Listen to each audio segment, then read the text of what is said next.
अब दोस्तों गाची वेब सीरीज के एपिसोड नंबर 6 में हम देखते हैं कि माया का नशेड़ी पति रामू को बताता है कि रामू, मुझको पता है कि उस रात तुझको कुत्तों की तरह किन लोगों ने मारा था। रामू इसकी बातों पर यकीन नहीं करता क्योंकि दोस्तों आजकल नशेड़ियों की बातों पर कौन यकीन करता है। फिर भी रामू इसको एक मौका दे देता है और बोलता है कि ठीक है, मुझको बता उस रात मुझको किन लोगों ने मारा था। तो ये बताता है कि उससे पहले तुझको मुझे शराब पीने के लिए 70 रुपये देने होंगे, मैं तभी तुझको ये बात बताऊंगा।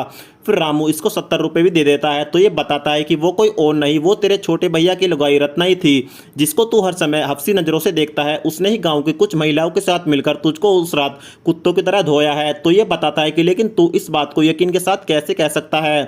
तो ये नशेड़ी बताता है कि क्योंकि उन लुगाइयों में मेरी लुगाई भी शामिल थी और मेरी लुगाई ने ही ये राज की बात मुझको बताई है।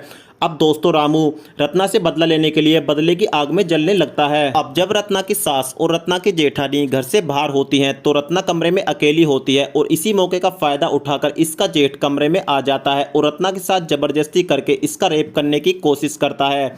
तो यहाँ पर रत्ना को एक कैंची दिख जाती है जिसका इस्तेमाल करके रत्ना अपने जेठ का कत्ल कर देती है और इस तरीके से वो इस दरिंदे से जिंदगी भर के लिए अपना पीछा छुटा लेती है। अब अगले दिन गांव में पुलिस आती है और रत्ना को गिरफ्तार कर लेती है और यहाँ पर दिव्या जो इस गांव के प्रधान की बीवी होती है रत्ना को बचाने की काफ़ी कोशिश करती है, लेकिन अब तो काफ़ी देर हो चुकी है क्योंकि दोस्तों दिव्या की ज़िंदगी में रत्ना ही एक ऐसी लड़की होती है जिसके साथ वो अपने शारीरिक संबंध बनाकर अपनी हवस को मिटा लेती है क्योंकि प्रधान जी तो इसको छूते तक नहीं है। और कहानी का एपिसोड नंबर 6 भी यहीं पर समाप्त हो जाता है।